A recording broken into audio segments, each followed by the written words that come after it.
How's it going? Good. How's it going with you? How you doing? So my name is Annalise, and I'm going to be your counselor today. So let's get started. What brings you in today?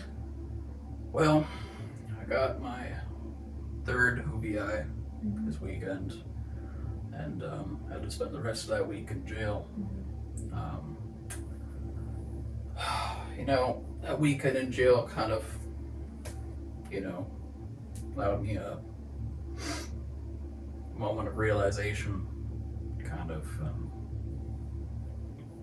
to really put me on the fence whether I actually have a problem now, or maybe I just need to cut back, Have you just had recent situations with your drinking? Have there been consequences to your drinking that you've noticed recently? Yeah. Unfortunately, it's affected my life in various ways. I've got my wife is upset with me and threatening to leave me if I don't stop drinking. Got my license taken away with the OVI, which threatens my job because I work as a sales associate. And I need to commute without my license. My job is at risk now, so it's definitely something. Yeah, I can understand why that can be frustrating. It's hard. Would you mind taking me or letting me know, like when you drink, what that looks like what you drink, why it's hard for you to not drink in certain situations. Right. Well, usually I don't drink on weeks during the week. It's usually only on weekends. But basically, long week working, get home on a Friday night. All I really know what to do is my coping mechanism is just find numbing the pain, bottom of the bottle kind of a thing. So. Well, roughly, what would you estimate you drink during the weekend, like during the day, or like throughout the day?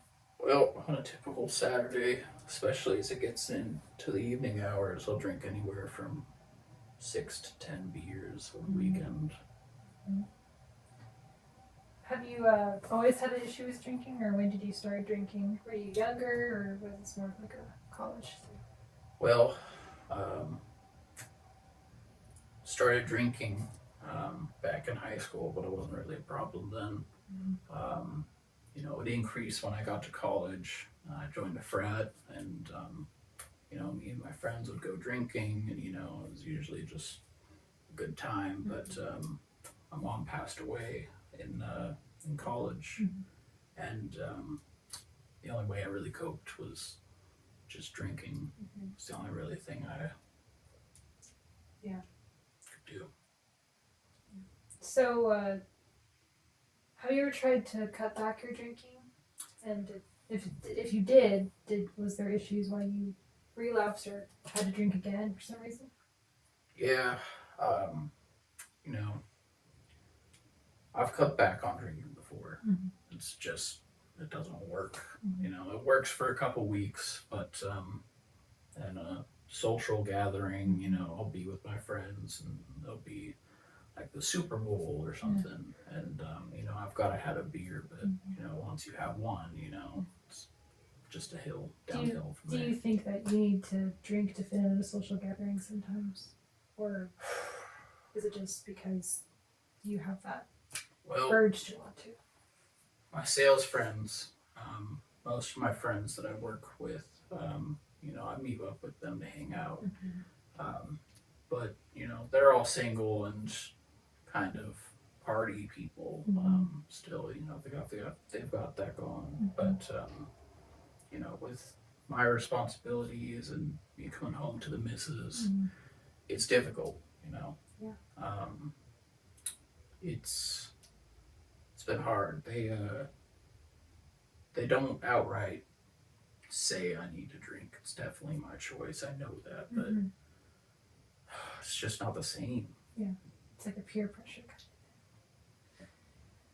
Well, I'm glad that you were able to tell me this. I'm really glad that you feel open to talk about it. I know it's a hard thing to talk about. It's not always easy because it's, it can be sometimes feel like a shameful thing.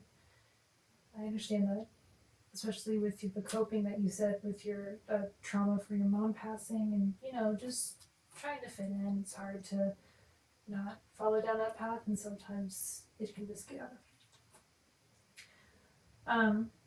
so I think that today we can talk about maybe some ways and methods we can maybe, think about some recoveries and some steps you can take necessarily. So if you want to cut back or think that you have a real problem with drinking, we can help delve into that. So I'm going to introduce two methods to you, and we can maybe go through a scenario together and see how that goes. So the first method I want to introduce to you is called the ABC method. Have you heard of that before? Okay, so basically the ABC method, very, acronym. So the A stands for inactivating moments. So it's like a negative situation where, you don't have a bad day or something like that. That's the activating situation. Then the B is the belief. So why are you having this bad day? Stuff like that. And why? And then based on that belief, what are you going to do? And then the C is the consequence, which is caused by the belief. Sure. So let's do you want to go through like a method that could possibly be a situation? Sure. Okay. So negative situation, like what would you say? Like what do you think would be a negative situation which would cause you to want to drink?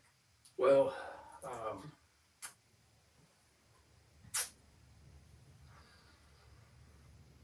Like a dog died recently.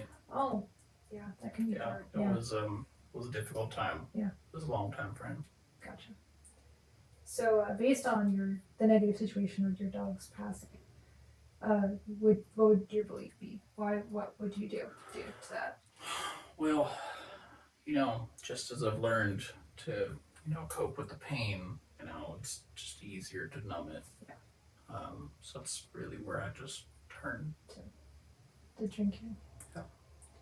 So let's say you drink. What would be a consequence if you're drinking?